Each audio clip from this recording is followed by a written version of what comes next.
the host, and we are here at our living room, and we welcome you for joining us this Sunday afternoon at 3. Together We Are One is all about equipping, educating, empowering, and providing information for all the women out there so that they know that they're not alone in whatever situation they're going through. So we're going to be sharing testimonies. We're going to be speaking about things that are real, that are raw, that are transparent. And the goal is not to bash anybody. This is not about talking about family members, what they did, didn't do, good, bad, or indifferent. It's not about them. It's about sharing the things that we have experienced in life that have traumatized us, that have caused for us to be angry, bitter, or cause us to have issues in our relationships, right?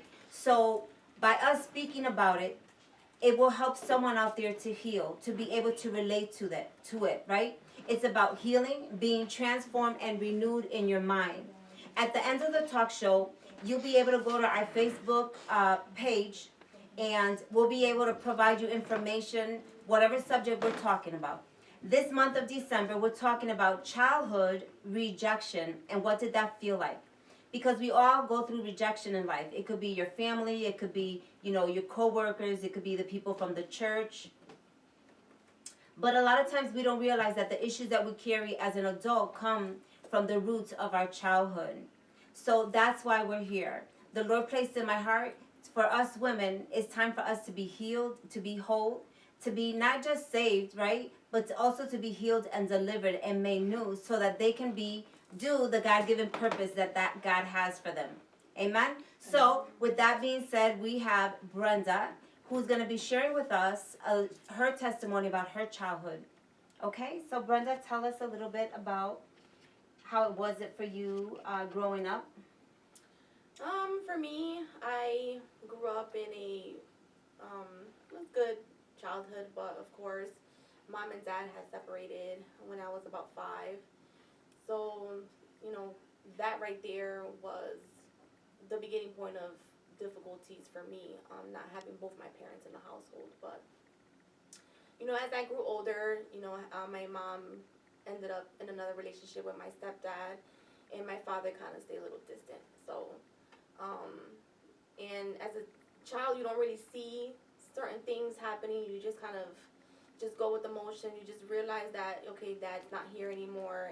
It doesn't really hit you that he's not a part of your life. And being able to recognize that I was kind of facing a little rejection from not having my father always consistent or always around, it was something that I just really didn't take notice until now that I'm older. But I think for me, I faced mostly childhood rejection was mainly when I was in school. Not with my parents as much, because my parents were loving, but not in the sense where they were touchy-feely, like always hugs and stuff like that. For me, the most traumatic time and most rejection that I've ever experienced was when I was in middle school. Would you say that you felt rejected also when your mom started her relationship with your stepfather, because now the tension was perhaps going on to him? In a way, yeah. She kind of didn't really, because she grew up also not having a full structure in her own home with her own parents. So with my stepdad in her involved now, she kind of, it's not that she neglected us, it's that most of her attention was going towards making sure that things that needed to get done with him were taken care of. So me and my brother were we were always together, but it wasn't in the sense where we were receiving the actual attention that we needed, where she would sit down with us and talk to us and have conversations and check on how we felt and stuff like that. There was none of that going on. So would you say last week we had Catherine sharing a little bit about her story? Would you say, and can you relate that perhaps your family, right, being like the old school house, as long as we have a roof over our head, food on the table, and clothing in our back, we're good, right? Would you say that also took place in your home? Yeah. As long as they were working the 9 to 5 and we were going to school and we came home and did our chores, that was enough. That was enough. Right. What other times would you say that you felt the most rejected as a child? Did you ever feel like you needed to share something with them and yet nobody was there, or you didn't know how to speak to them about it? Because Catherine shared last week with us that she had been, had gone through a situation of someone in the family molested her, and so she didn't know how to articulate it. And so that caused anger inside. And when she did share something, her mom kind of like made it a little bit worse instead of better, like dismissed it. And when we dismiss situations, conversations, and we don't face them, that makes us feel like we're not important, like what we're saying doesn't matter, or that we're making it up, or that we're lying, right? So what would you say for you? For me, because I've always been quiet and I've always tried to stay away from being noticed. It was in middle school. Like, when I began my walk with the Lord, and as He started to heal my heart and deal with certain issues that I was facing, one of the big things was rejection that He wanted me to confront. And what He would keep bringing up was my time in middle school when I was bullied heavily. So with that, I couldn't tell my mom what was really going on because I felt like she wasn't going to understand what I was going through at the time that I was in middle school. So I just couldn't find a way to communicate with her that I was going through so much in school and how I was being treated. Because I felt like they weren't going to understand, or even, I know she would have done something about it, but I just had this fear of telling her and confronting her about that. But any other time, like, I would just always stay reserved and to myself, because to me, I just feel like nobody's going to really listen or care about what I have to say, so. What gave you the impression that no one would really listen or really care what you had to say? I think that in my household, as we grew up, there was always a lot of people at home.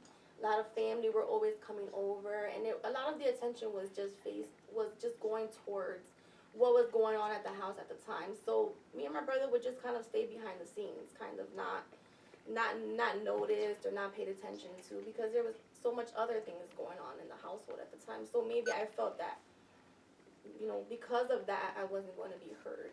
And even to this day, sometimes I still struggle with that, like using my voice and expressing myself to others just because of the fear of not being heard. Could any of you relate to this? Would you say that you felt the same way growing up, that you were not heard, or that you didn't think that they would understand you, so why bother saying anything? Alina, would you like to share? I grew up with my grandmother, and she was of the mind that children were to be seen and not heard. And if she's having a conversation with one of her friends, you are not to be there. And if you're there, you're not to say anything. So I could understand where Brenda is coming from when she's saying not feeling as though your voice will be heard even if you say anything. So I can understand. And how did that make you feel? Like if I wasn't important. I wasn't important enough to say something, even if what I said at that age didn't make sense. Some parents would say a child will come and have a conversation and they don't understand a single word that the child is saying, but they're going through the motions of as though they understood. I didn't have any of that. I didn't feel important. I didn't feel like what it is I had to say was important. Do you believe that affected you as an adult? Sure, it did. I hardly say anything to anyone. And it takes a lot of courage just to say something. Yeah. How about you, Catherine? I know that you spoke last week and you shared with us, but I think that the more that we hear of other people going through the same things, we can relate more to it, right? Yes. It helps us understand that, because a lot of times we go through situations and we believe that we're the only ones going through it, and we don't talk about it. We don't tell anybody, because again, like they shared, they feel that no one cares, no one's going to listen, it doesn't matter, so why bother saying anything? Do you want to share anything else, Catherine?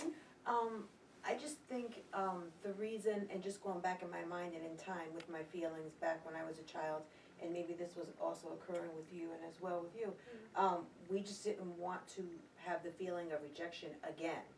We didn't want to be hurt again. So that's why I would stay quiet. I didn't want to be hurt again.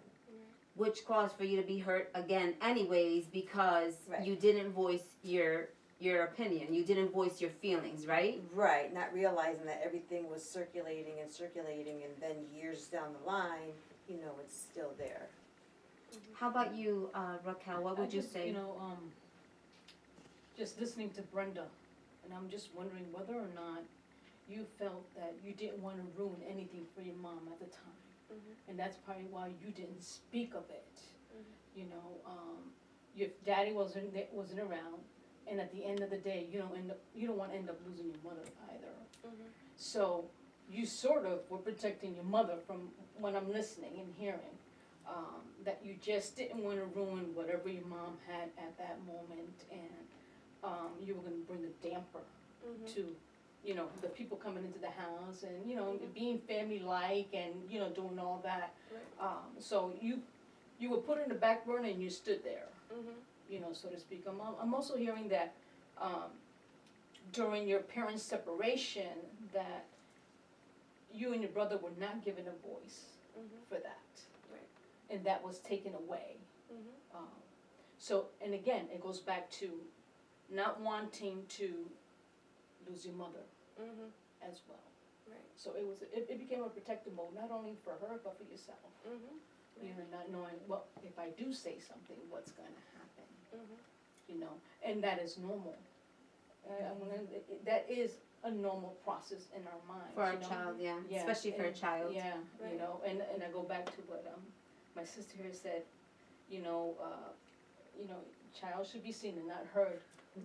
And I remember growing up that, we were trained and taught, programmed, however, disciplined for, that if you had two adults, you never cross their path. If they're just, they're talking, you never cross their path. And that's another way of, although in my household, it wasn't more so, it was more of a discipline, so we knew. I used to love the fact people come over to the house. Yeah, because if Raquel can go outside, she can do her thing, play and, do her thing, So, but I do understand when you're not given a voice at a young age to be able to express, or if you just one word answers no or yes, and most 9 times out of 10 it was the word no, right?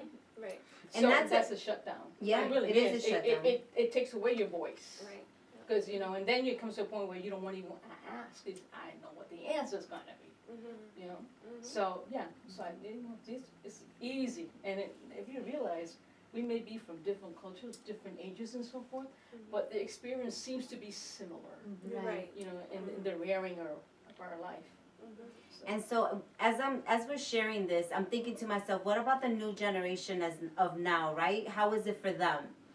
Because I think that, like you said, there's a different cultures here, there's different age here, but there is a similarity in our upbringing, right?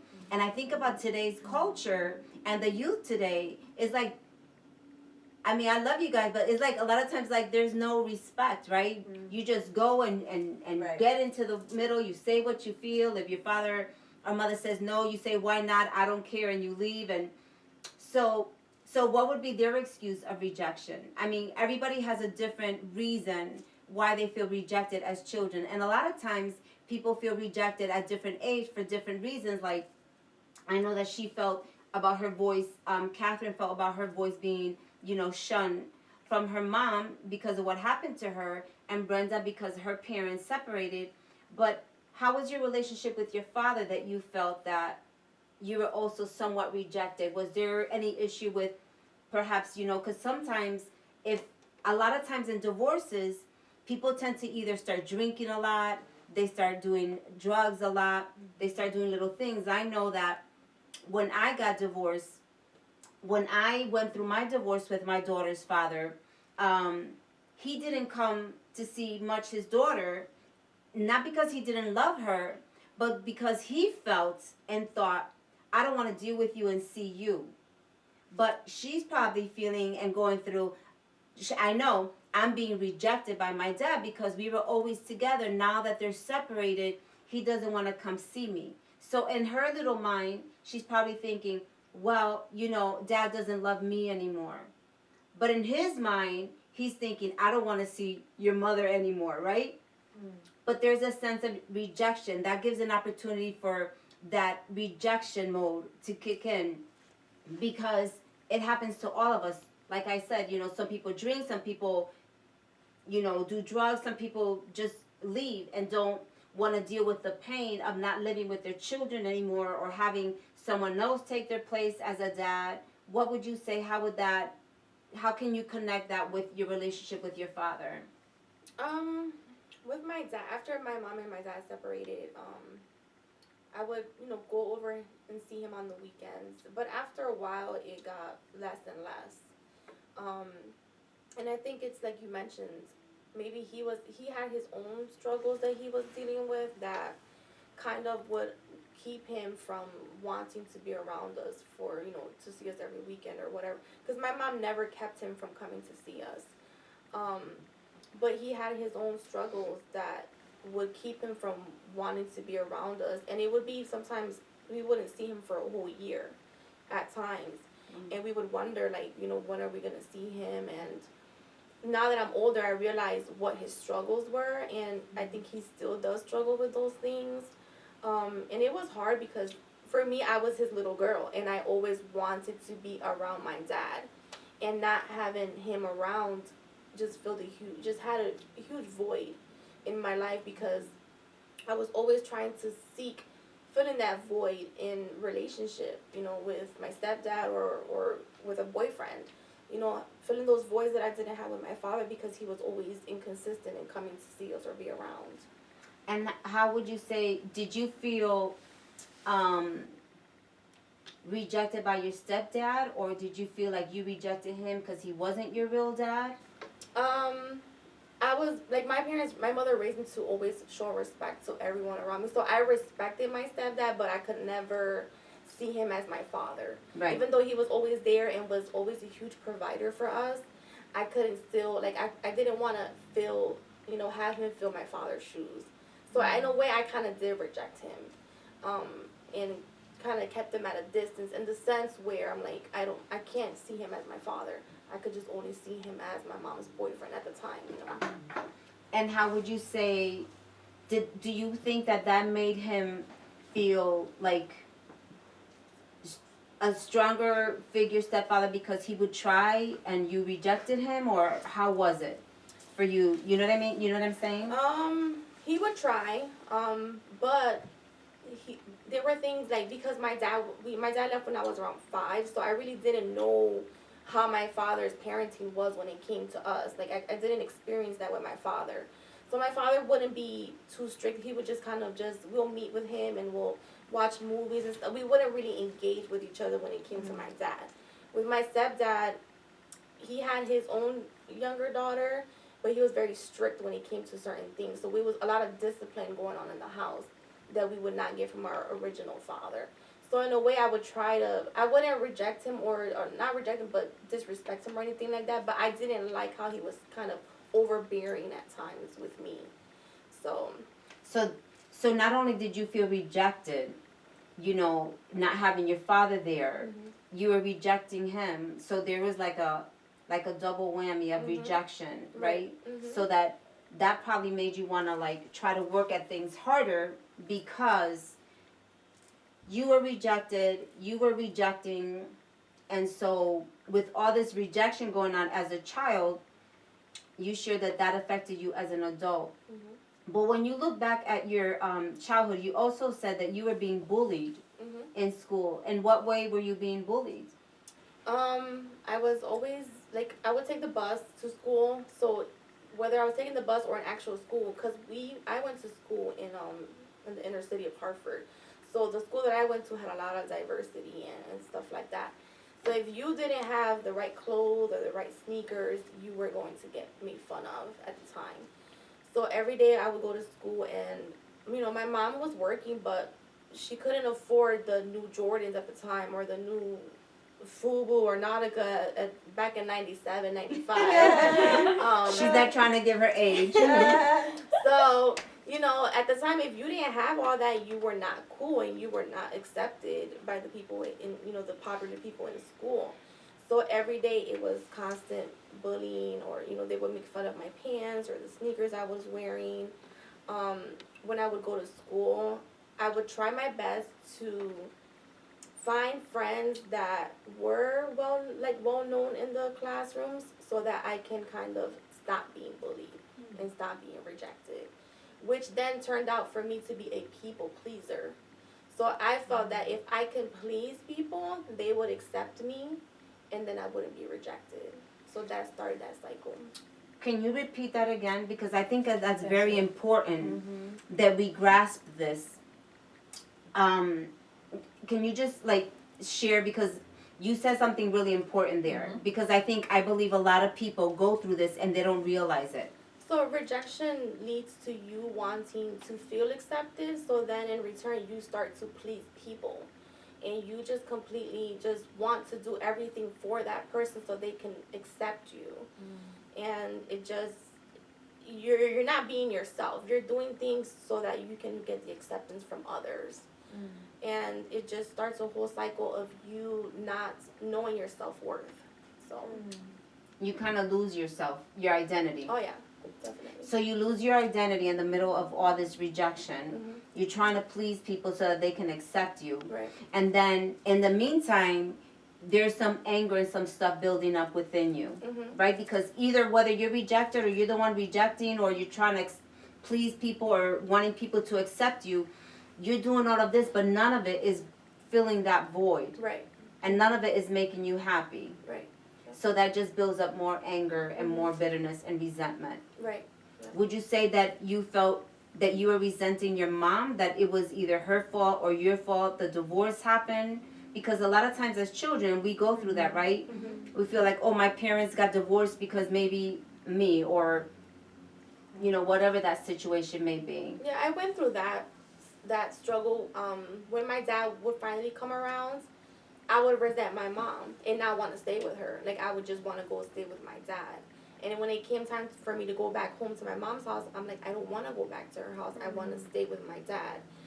So I would resent her in that sense, like, why didn't she stay with my dad? Like, what happened that they couldn't work it out? Because for me, I've always wanted that family structure, the wholeness of having the family unit together. And not having that caused me to have resentment towards her. And then after a while, I would have resentment towards my dad, because then he wouldn't be around. So it would go back and forth with them, you know. I think it's really important to understand, and I really pray that, you know, as the viewers check in with us, that they would understand that a divorce is so devastating to a family. You know, it's like it's bringing a curse in the home, because now there's division, now there's resentment, now there's rejection. There's all these things happening, and so we grow up with issues in our mind, right? Thinking, you know, maybe it's my fault, maybe I could have avoided it. Why didn't they stay together? They didn't think that didn't they think that, you know, I was worth them staying together to love me and to be a family? So, you know, there's a lot of root to a childhood rejection. There are different forms of issues that really come out when we're adults and we don't know where it really started. We can't comprehend that, wait, this started as a child, right? Right. Alina, would you like to share anything on that? No, not right now. Not right now? Okay. I have a question. Yes. Did you ever tell anyone in school, like a teacher or someone, adult figure, what you were going through in terms of the bullying? No, it even got to the point where I was facing a situation that a young girl, I was at the gym, we were playing volleyball, and the girl was next to me. I accidentally hit her ear when I went to hit the ball, and her earring fell off. After that, we end up in the locker room, and, you know, the girls are starting to whisper, and they're all looking at me. And before you know it, the rumor spreads that this girl is upset at me. She wants to fight me because I knocked her earring off.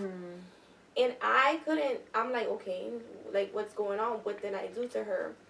before school ended, a girl comes up to me. She's like, well, you know, so and so's very upset because you hit her, and you know, you just get this sense of fear, like, okay, if I don't hurry up and leave school, I'm gonna get jumped on pretty soon.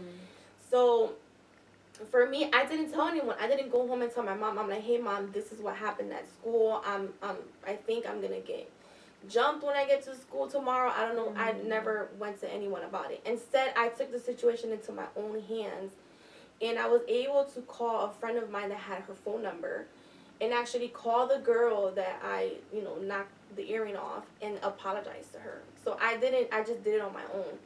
And by me apologizing to her and saying, hey, I can have my mom cover for the earring so that she could replace it, and she was fine with it. So I just told my mom a little bit of what happened, and my mom was like, okay, I'll pay for the earring if you lost it by accident. But I never went to the principal or to to any of the teachers. They actually had to come to me because of the rumors that were starting to spread. And because they knew I was quiet and reserved, they didn't want anything happening to me because of the other person and how they were acting. But it was always me being quiet, not advocating for myself for anything at all. As an adult, do you feel like, because I know you have 2 children, right? You have 2 boys, which is different than having a girl. Do you feel that they've been able to come to you, that the relationship has been different as far as being open with you if anything happens to them, or do you see the same pattern? Because of what I went through in middle school, I always tried to tell them to come to me. Like, I'm always reiterating that with them to say, hey, if there's anything going on in school, please come to me and tell me about that. Because I couldn't do that with my mom or anyone around me, and I was always fearful of wanting to tell someone. But so now with that, if like my youngest is having issues in school, or if I see that, he may be struggling with something, I always make sure that he knows that he can come to me with anything that's going on. Even if he sees someone else getting bullied for whatever reason, I say, come to me and tell me about it, or tell someone about it. And I'll try to tell my sons, and don't become a bully neither. Don't look down on anyone, don't be judgmental. If you see someone struggling, try to help them too. So I take what I've been through and learn from it and try to teach them so that the cycle breaks in that sense. Right. Do you believe that your children have dealt or felt rejection, maybe not say anything to you, or have they ever shared that with you? The youngest one has. If he's faced issues like with the teacher, not some certain things that the teacher would do or say to him, he'll come to me and tell me about it. So do you see that he kind of has that, like, kind of quiet but feeling rejected? Yeah. Yep. And if we're not talking to our children about these things, it'll continue. They're not gonna know what they're feeling or what they're going through. Plus, they want to be validated. And if we're not asking them questions or checking on them on their emotional well-being, they're gonna struggle. It's very crucial that we speak to our children as mothers, right? When we are mothers, that they understand that they can come talk to us about anything. I remember with my daughter, I always share with her since she was very young. You could talk to me about everything. When she was 9 years old, she said, "Ma, I have to share something with you," but she wanted me to sit at the edge of the bed and not look at her. Oh, that's so sweet. So I would turn my back and she would talk. And then she told me about a boy on the bus, right? And I said, "Oh, yeah?" And she would talk to me about it. But so she says, "Are you upset?" And I said, "No, baby, can I turn around?" She was like, "Yeah." So I turned around, and then after that, she felt that she can come talk to me. Because children a lot of times feel that you're going to be upset with them. And unfortunately, as parents, a lot of times we make these faces like, or, we're like, look mad. And so, I never wanted my daughter to feel rejected. And I was always making sure that I gave her extra attention because of the divorce that I went through with her dad. And that's a whole other subject. But we're talking about childhood rejection. I always wanted to make sure that she never felt rejected. And I would always tell her, Daddy's not here, he's working, but he loves you. She couldn't understand why he wasn't there like he used to once she got older. But I always wanted to make sure that she felt that love and that attention and not that rejection. I honestly can say that, growing up, I had both of my parents, right? And so as a child, my parents were there, but they were, again, always working. Not to say that they didn't care, not to say that they didn't give me attention, but they were always working. It's the same pattern about working. But we have these beautiful gifts from God, right? And then once we have them, we're rejecting them, we're neglecting them. And a lot of times we shun them because we're too busy, we're too tired, we're too stressed out. As single moms, we're worried. We have to do all this extra work. We have to figure out how we're going to get things done. We're trying to take our kids here and take our kids there. So I always make sure that I never wanted my daughter to feel that rejection. And I would speak to her about everything. But there was a time in her life that she didn't tell me. And because I remember saying to her, can you tell me, have you ever been bullied at school? Because I felt it in my heart. Because she was a little heavy. And she put her head down and she goes, yeah. And I said, well, why? She goes, because of my weight. And I said, well, why didn't you say anything to me? She's like, I didn't want to, I didn't want you to be upset. I said, why am I going to be upset? Because unfortunately, other children make other children feel bad, right? Feel like rejected. They're rejected. Right. Rejecting them Right. because they're being rejected at home. Because only someone who's being rejected at home is going to turn around and bully other people, other kids, or reject them and treat them worse because they have to let out an outlet of anger they're somewhere. displacing it, yes. Right. Raquel, would you like to share any of that? Like with The your same kids? thing with my kids. Although I didn't go through any bullying in school, I had an older brother. So that being said, that's enough. Mm-hmm. And went through middle school and high school with my older brother. But I saw bullying. And I remember I was in 5th grade once, and there was one girl in school, she liked to bully little girls. And I got in the middle of one of them. Bad idea. But, long story short, it stopped the bullying for this little girl. Even though I had found myself running away, because then everything turned on me, right? But after that, not only did the little girl was not bullied anymore, the girl doing the bullying also stopped. Even though I went to school, I said, okay, what's going to happen today? I didn't say anything to mom and dad about what I did, but I went to school anyway. But, so with my kids, I saw that, so I knew, how kids can be. And I did the same thing, and I would tell them, no, something happens in school, you don't take anything in your own hand. You come to me, and you also have your teachers, Right. That have. So whatever happens, doesn't matter what it is, you come to me. I will deal with it. I promise you that I will deal with it. And I thank God, 2 kids went through the Britain school system, and not once did I have to intervene in anything in that area. But it is important that our children understand and feel that they can come to us. Because another thing is, I used to tell my kids, listen, if you did something and it was wrong, okay, you may get punished for it, all right? But at least you came and you told me the truth, Right. right? So even if you do something wrong, come to me, and we will deal with it, so that, we have to foster an atmosphere in our home. And it's the same thing that we got gifts from God. They're jewels that God has given us. And it's just not about, okay, they're there, they're good, they got the food, whatever. No, it's more than that. The responsibility that we have as parents goes beyond that. Because quite frankly, there's a saying, if one person can eat out of a plate, then maybe 2 or 3 can eat from one plate. But let me tell you something, emotionally speaking, we have to feed our kids. Right. And every child is different. Right. So we need to know how to feed our child, every single one of them, So it is something that only God can do. Mm-hmm. Be able to guide you and know, okay, this is what your son needs and this is what your daughter needs. Because there's 2 different, I have a son and I have a daughter, and they're both different, So, it is very important to understand it's not just about having children. It's about understanding the responsibility as a parent to each child that we have. And to understand that it is a long run, it's a marathon, not a sprint. Right. Whether you're a father or a mother and you're out there, you have a responsibility. And it is a marathon. And at the end of the day, the buck stops with you as a father and with you as a mother. That's it.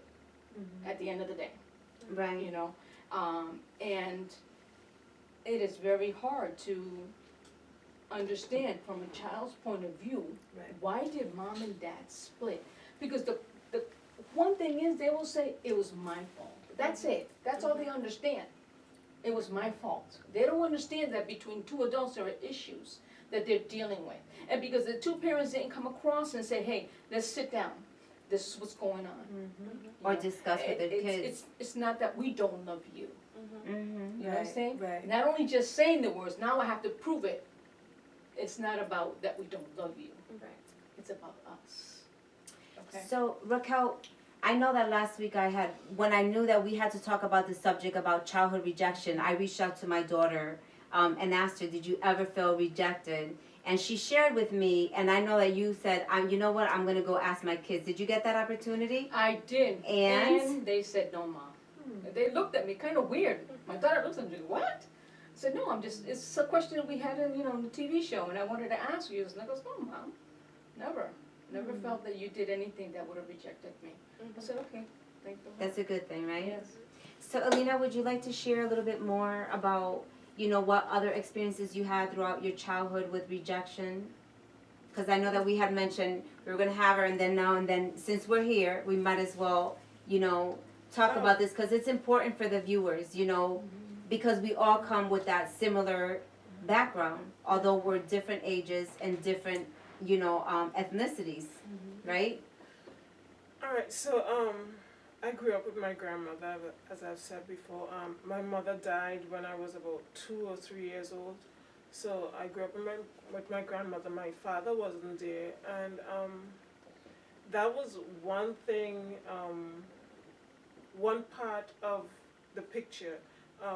There is a saying in the Caribbean that the last child killed the mother, and that when I heard that when I can't remember how old I was, but I was in primary school, which is like middle school, elementary school in the States here, and I felt as though I had killed my mother. Wow. And I didn't know at the time that she was sick. I thought it was because of me she died. And there were other instances when I was in, let's say, high school, in junior secondary in the Caribbean. There were times when I was just crying, not really crying in class, but my head was on the table and I was digging into my temple. I can't remember exactly what caused it, but I think it was because I didn't feel loved at home. My grandmother, she had about 11 children, I think, and some of them died when they were young. So, looking back now, I think all that she had, her bucket of love was almost empty. So when it came to my sister and I, there was not much that she can give. She was depleted. So I think the love that I was expecting, I didn't get. All right, and not knowing the love of a mother affected me also, because like I'm not as articulate as some people. I don't like start conversations with random people like that. At times I'm not comfortable in my own skin, in who I am. So a lot of things happened that added to the rejection that I had. Mm-hmm. So it's only as I'm older that I could see, okay, my grandmother didn't have a full bucket to share with me, and I'm learning. I'm learning that even though that happened to me as a child, I still have a voice. It's a little harder for me to have conversations, but it's a learning process. Did you ever voice and to anybody in your family growing up about feeling rejected, or that thought in your mind about you killed your mom, or why, you know, how did she pass, or why wasn't my dad there? Did you ever question anybody? No, I didn't. That was not something you did. You did not question the adults in the Caribbean. Like, Yeah. they tell you this is what it is and that's what it is, and you go ahead with that. Or you go outside and you play, you climb the tree and all that kind of stuff. No big conversations were had with children. Did you ever even think to yourself, I want to be loved, I want to be accepted, or do I even know what love is? Because I've never seen it. So so a lot of times we can't say, like, articulate, I want to be loved, because we don't know what love is supposed to feel like or look like, because we've never received it. It's not to say that they love us. Our parents, for me, did the best that they could with what they knew, right? Yes. And so their best was their best. Right. And they learned from what, you know, They knew. which was not much because of the poverty, because of so many children, because of Right. just trying to survive. Right. So they didn't have that time to just love and embrace. Although, in my reality, my truth, I believe that, you know, we should all take the time to love. It's important that we Right. love one another. It's important that we acknowledge one another. It's important that we embrace the blessings that we have. Unfortunately, I'd really have to look into the statistics, but I know that there's a very high rate where children don't feel loved. And in the Bible, that's the number one command. Right. To love. To love. To love more. To love one another. Yeah. And you know, it's funny because I just spoke about that last night, about how we are to love the Lord our God with all our heart, all our strength, and all our might, and love our neighbor. And who's our neighbor? But we're not even loving our own children, our own family members, Right. and the love that we should be.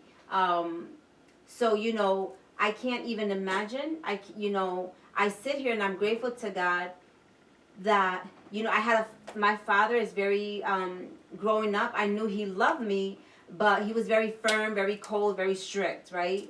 And then my mom, she loved me, and she was, you know, embracing and hugging and kissing, because she didn't have a mom. She knew what it was like to not have that love. So I truly believe that I had the best of both worlds. You know, I had the one that I could learn from it and not become like it, right? And the one good thing that I had from my mom, I took that and applied more to it, if that makes any sense, right?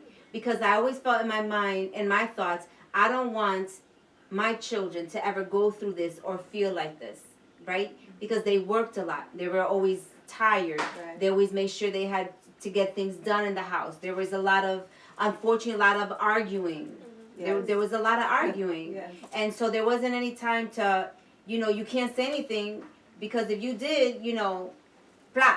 You know, my father, that's how he spoke, you know, Yeah. because I'm the father and I said no, and that's how it is, you know. And I love my daddy, and I praise God, and I thank God that he's alive and that he's well, and that I get to enjoy him at this time in life.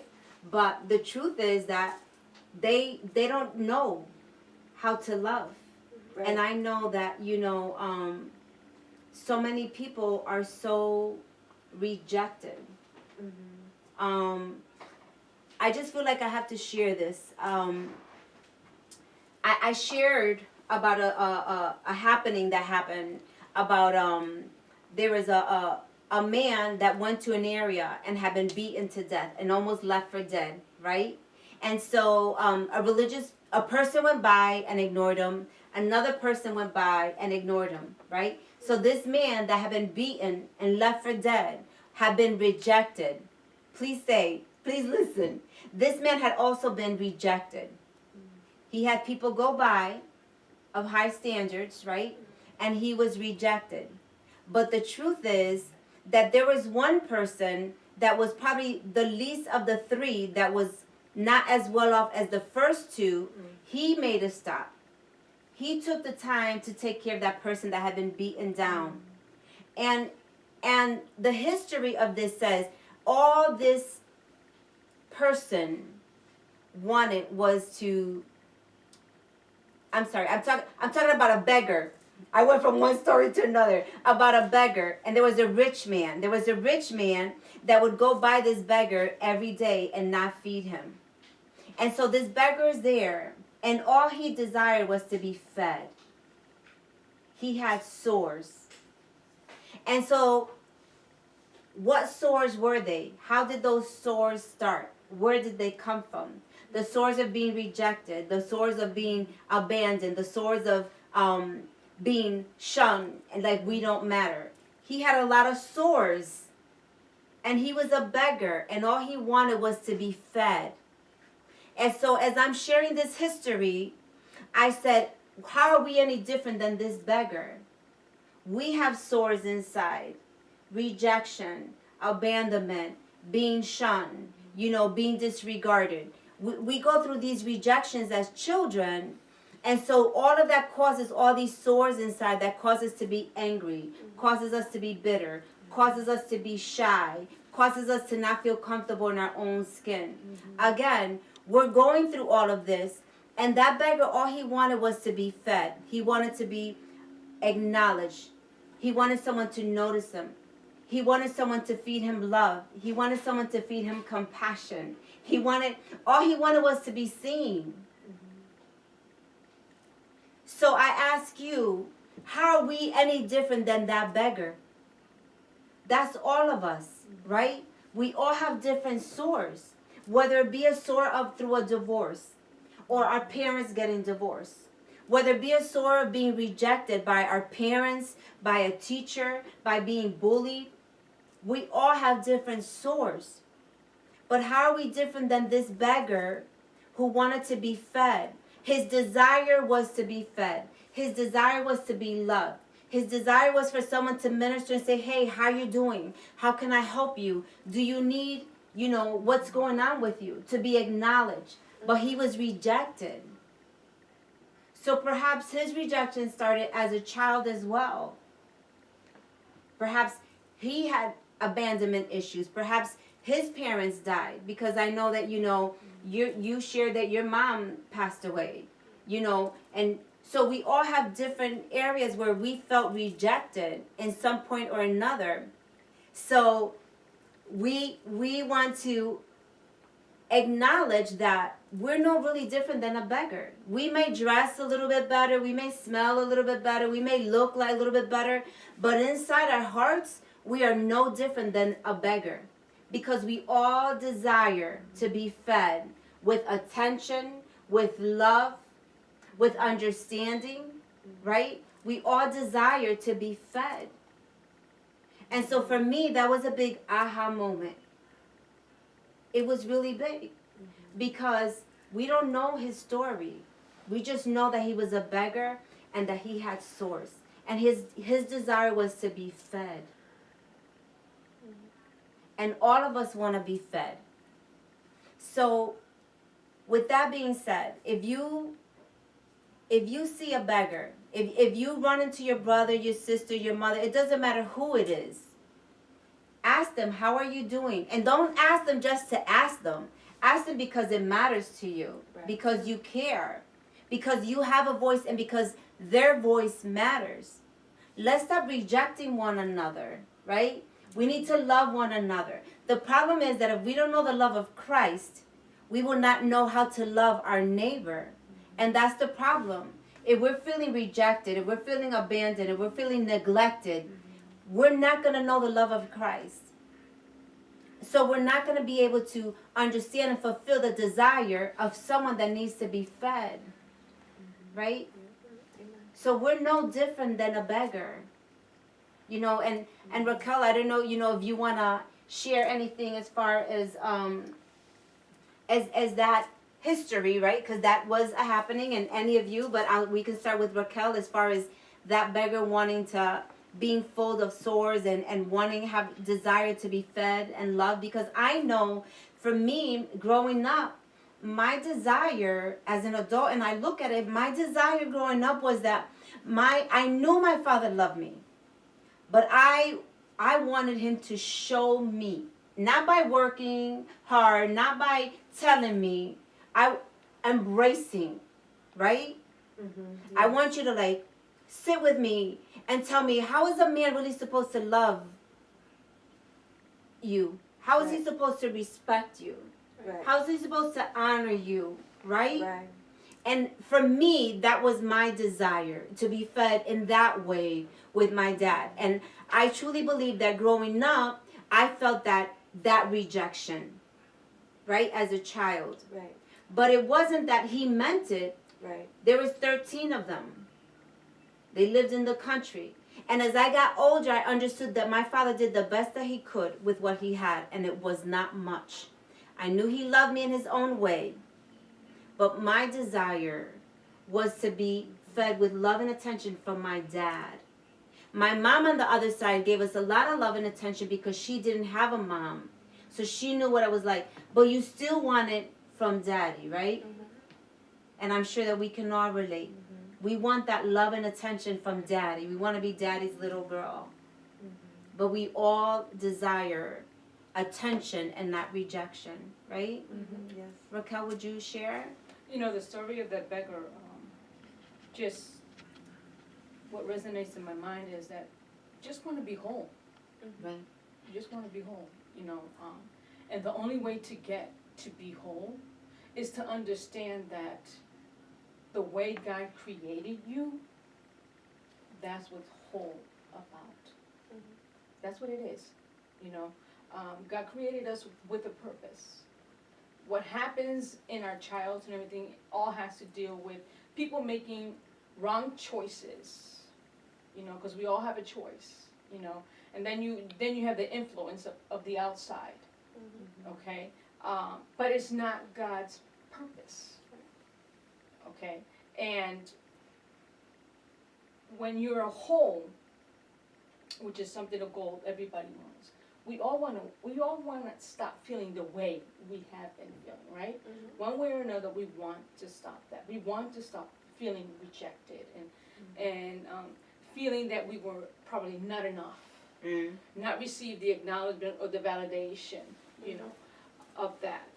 And when it comes to wholeness, okay, and to be complete, like I said before, only one person can give you that, and that's God. But in all due honesty, not many of us were brought up with a relationship with, you know, our Abba Yeah, right. Father. And because we don't have that intimacy relationship, we've all been in different situations where we were neglected, we were rejected, we were abandoned because we were not fortunate enough to be brought up. You know, I was Yeah. fortunate enough to know of a God. I didn't know him personally like I do now, and I'm grateful to God for that. But we were all brought up in different situations. Some people didn't believe in God. Some households, they didn't believe in God and they did witchcraft. Other households just didn't talk about God. Other households, you know, you just talk to God when you need something, right? Yeah. So it's different, you know. Right. I know that we're running out of time, but I just wanted to give you a minute. Well, two things. Identifying feelings. Children need to know how to identify feelings. What does a sad look like? What does a happy look like? Right. They need to know how to identify, because that was my issue. When I could not articulate, I didn't know how to identify what I was feeling. I couldn't match the words with what I was feeling. That was number one that I wanted to point out as a child going through that experience. And number two is, this is why I believe that God should be in the school systems. Right. Because when the families miss it, the school won't. Right. They're with the children more so than the parents, Right. I think. Alina, how about you? I want to reiterate what Kathy said. Children don't have words to say what it is they need to say. And I didn't have words because I didn't know what it was. Right. I didn't know what rejection was. I didn't know what love was. So, like, try and teach your children what the words to the feelings are so that they will be able to say how they feel. Right. Yeah. That's important. That's a really good, important, point that should be shared. How about you, Brenda? I think as parents, like Raquel mentioned earlier, we have, if you have especially more than one child, understanding each child, understanding their love language too, so Right. that you can also be able to understand their emotional well-being, and just always communicating with them.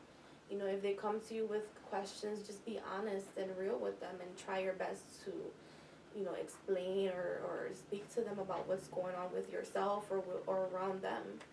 Having that communication, and also showing love, hugging them, telling them every day that you love them. Right.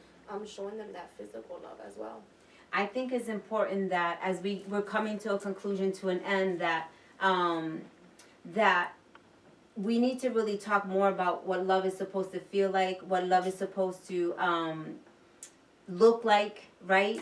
And as we're coming to a close to today's episode, we're gonna come next week at 3:00. I want to thank our Brenda, who's actually one of our panels, and for sharing her story, as well as Alina. I want to thank Catherine and Raquel, which is our panel. I also want to thank the girls that are behind the scenes, that are making this work for us and putting it out there. Kayla, Sonia, and Danae, who's hiding back here. We're very grateful. We hope that you share this. We will be sharing more information on our Facebook and YouTube channel so that you can get the information and the help that you want. We want you to feel and know that you are important, that you matter, that you're loved.